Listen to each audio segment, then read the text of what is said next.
नमस्कार, KTN news मराठीमध्ये आपले स्वागत आहे।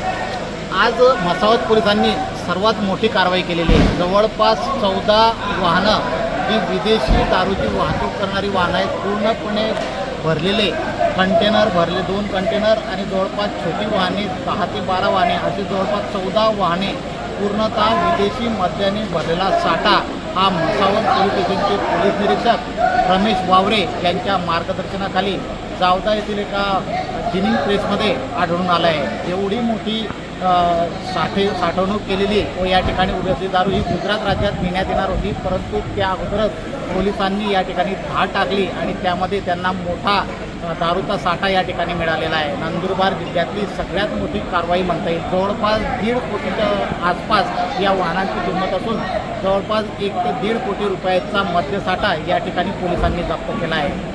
पोलीस प्रशासन सध्या नंदुरबार जिल्ह्यात ज्यानंतर जिल्हा पोलीस अधीक्षक अश्विनी सानप आल्या त्यानंतर या ठिकाणी पोलिसांनी जे अवैध धंदे त्यावरती आपले कटाक्ष टाकलेला आहे आणि त्यामुळे मोठ्या प्रमाणावर कारवाया झालेल्या आहे। याआधी देखील शहादा पोलीस स्टेशनने मोठा एक कंटेनर पकडला होता, त्यातही मोठ्या प्रमाणावर मद्यसाठा जप्त करण्यात आला। आपण आपल्या मागे पाहू शकतो की या ठिकाणी मोठ्या प्रमाणावर कंटेनर हायवा व छोट्या मोठ्या ज्या स्कॉर्पिओ, त्यानंतर तुम्ही जर बघितलं तर आर्टिगा चांगल्या VIP गाड्यांमधून या ठिकाणी मद्य तस्करी होत असल्याची माहिती पोलिसांना मिळाली होती आणि ती सत्य माहिती आज समोर आलेली आहे।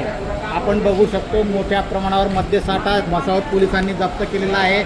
या ठिकाणी म्हसावत पोलीस स्टेशनची पूर्ण टीम उपस्थित असून आज त्यांनी या ठिकाणी या मद्यसाठ्याचा तपासणी करून त्याचप्रमाणे याची मोजमाप करून ते पुन्हा ती मद्यसाठा वाहनांमध्ये भरत असून ते त्या मुद्देमाल आपल्या पोलीस स्टेशनला नेत असल्याचे समजते।